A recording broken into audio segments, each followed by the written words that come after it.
Hello అండి, నమస్తే అందరికీ. ఈరోజు మనం వీడియోలో నందీశ్వరుని జననం గురించి తెలుసుకుందాం.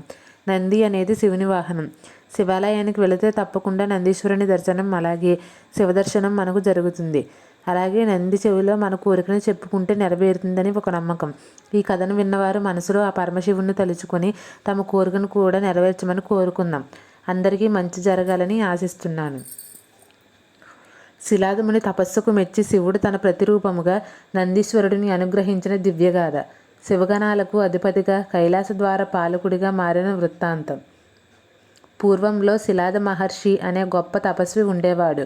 అతడు లోకానికి ఉపకారం చేయగల దేవతల వరప్రసాదంతోనే పుట్టే పుత్రుడిని కోరుకున్నాడు. దీనికోసం కఠోర తపస్సు చేశాడు. అతని భగవద్భక్తి చూసి శివపార్వతులు ప్రత్యక్షమయ్యారు. శిలాదుడు నమస్కరించి అన్నాడు, ప్రభు, మీ వరంతో పుట్టే పుత్రుడు కావాలి. శివుడు అనుగ్రహించి చెప్పాడు, నీ యోగ్యమైన పుత్రుడు స్వయంగా మా కృపతో పుడతాడు. కొద్ది రోజులకు శిలాదుడు యజ్ఞం చేస్తుండగా యజ్ఞవేడిలోంచి ఒక ప్రకాశవంతమైన చిన్న శిశువు ప్రత్యక్షమయ్యాడు. శిశువును చూశాక ఒక దివ్యవాణి వినిపించింది. ఈ శిశువే నీ కోరిన పుత్రుడు నంది. శిలాదుడు ఆనందంతో ఆ బాలుడిని పెంచడం మొదలుపెట్టాడు. నంది చిన్న వయసులోనే వేదాలు, శాస్త్రాలు, యోగం, ధర్మం అన్నీ నేర్చుకున్నాడు. అతడు తీసుకున్న ప్రతి శ్వాస కూడా శివుని ధ్యానంలోనే ఉండేది.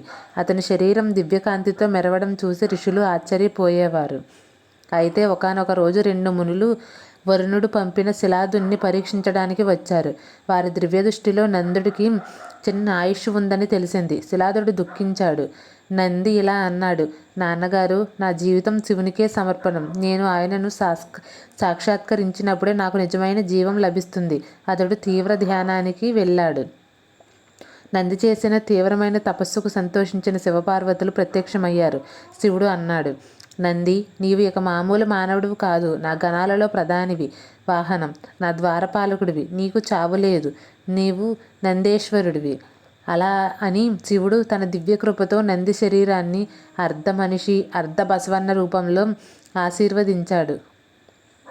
ఆ రోజు నుండి నంది శివుని వాహనం, శివగణాల నాయకుడు, కైలాస ద్వారపాలకుడు, యోగేశ్వరుడు, నందేశ్వరుడు అయ్యాడు. నంది జన్మ మానవుడిగా ఉన్న భక్తి, తపస్సు, నిబద్ధత వల్ల శివుని హృదయానికి అతని ప్రియుడిగా నందీశ్వరుడిగా పరిణామం చెందాడు.